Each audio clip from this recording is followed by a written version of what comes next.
Most SCADA delays don't happen at FAT or SAT. They usually start months earlier.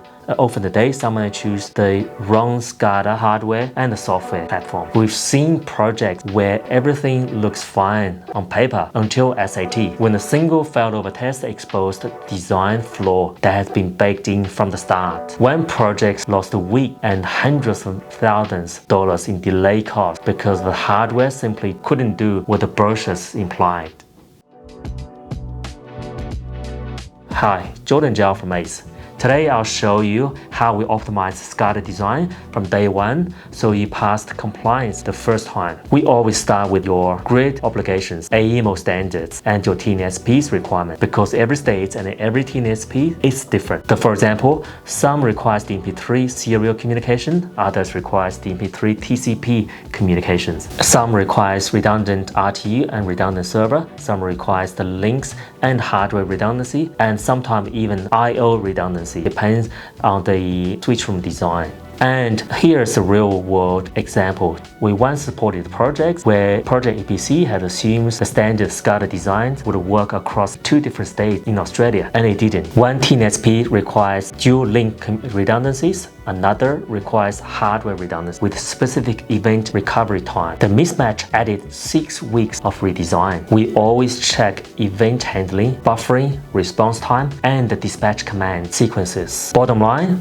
if you design to the wrong standard, you will pay for it later. Next, we align the design to how you will actually run the site day to day. We ask things like who will operate the plant and from where, what visibility is needed during the dispatch, which line must be seen immediately, and how will remote troubleshooting work, what maintenance access is required, and what must stay locked down. A quick story. We helped a site where the SCADA systems passed compliance, but the operations team had almost no visibility into critical alarm. The system wasn't wrong, it just wasn't designed to how the site actually operated. Operations was blind during certain dispatch events until we rebuilt the alarm model. So we always built the SCADA and the comms architecture that fit compliance, operations, schedule, and the budget. And if redundancy is required, we'll propose hardware that actually supports it, not hardware that only claims to. Here's why. We don't rely on vendors' brochures. We have been called to site where redundancy test was failing at SAT, not because of the commissioning issues, but because of the hardware literally couldn't support the mode the EPC intended. One project was days away from energization when we discovered the gateway couldn't support the I/O redundancy. The vendor only confirmed that after we showed them our type testing evidence. That's why ACE runs in-house type testing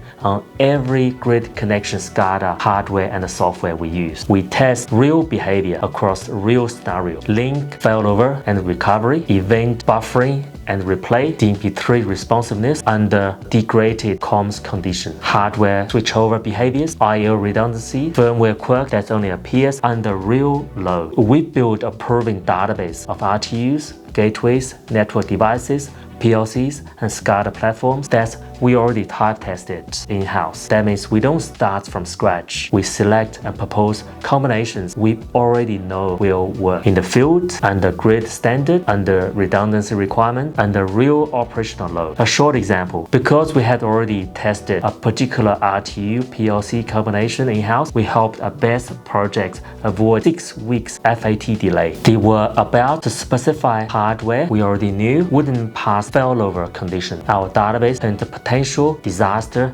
into a smooth approval. We balance compliance, performance, redundancy, schedule, and the budget. The outcome: lower risks, fewer surprises, less rework, a smooth pathway to registration and energization. So that's all. Optimized design. If you're building a solar farm, wind farm, or BESS, engage ACE early. We'll keep your SCADA grid ready from day one and avoid late redesign costs.